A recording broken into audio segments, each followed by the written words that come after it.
While we're still waiting for the results, we are still receiving some very chaotic reports from the home front where a tense and chaotic atmosphere marked election day in Bafut, where heavily armed military personnel disrupted voting at key polling stations, raising serious concerns over the integrity of the electoral process in a whole.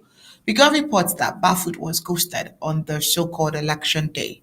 According to eyewitnesses, accounts and reports from opposition representatives, gunfire erupted around 9 a.m.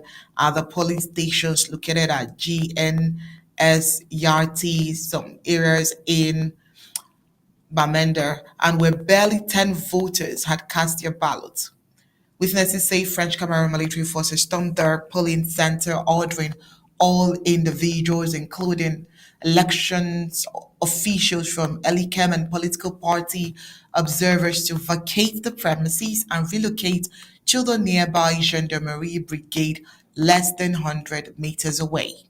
Resistance from opposition party members, particularly from the Social Democratic Front, the SDF, was met with force.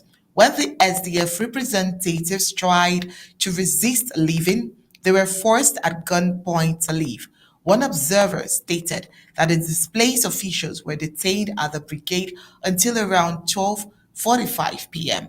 when the SDO for Bafut arrived and instructed them to return to the police centers. Now, upon their return, the scene had drastically changed.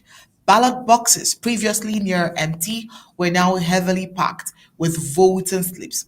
When the SDF representatives raised concerns and demanded an explanation from the Elicam officer on duty, they were told to either leave or file a report later. No clear justification was given for the military intervention or the sudden increase in votes. Meanwhile, preliminary counting suggests that Issa Shiroma Bakare is gaining significant traction in urban areas. However, in rural zones, many of which conducted voting without media presence or mobile network access, early tallies showed unexpectedly high support for incumbent colonial president Paul Biya.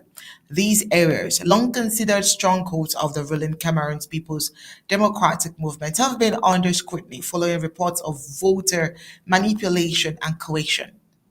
The Cameroon's news generally has received multiple video clips reporting showing local officials, including CPDM aligned mayors, working closely with Elicam agents to manipulate vote counts. These mayors are said to be fearful of losing influence in their constituencies and are orchestrating efforts to tilt the outcome in favor of the ruling party.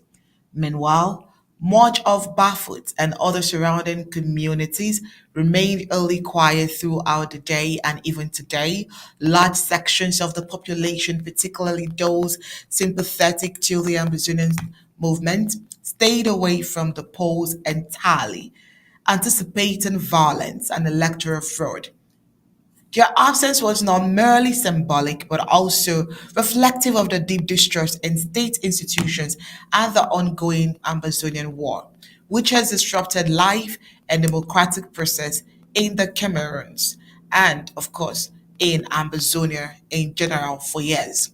With mounting allegations of intimidation, electoral fraud, and military interference, opposition leaders and civil society groups are calling for an independent investigation into the Bafut incident and similar reports across the Amazonian area, especially the fact that fire was set and, of course, innocent lives could be lost in that process.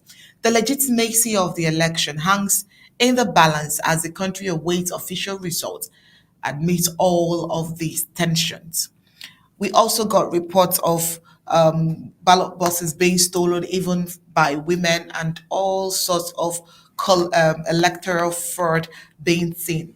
In some countries, this could have been said to be a non election.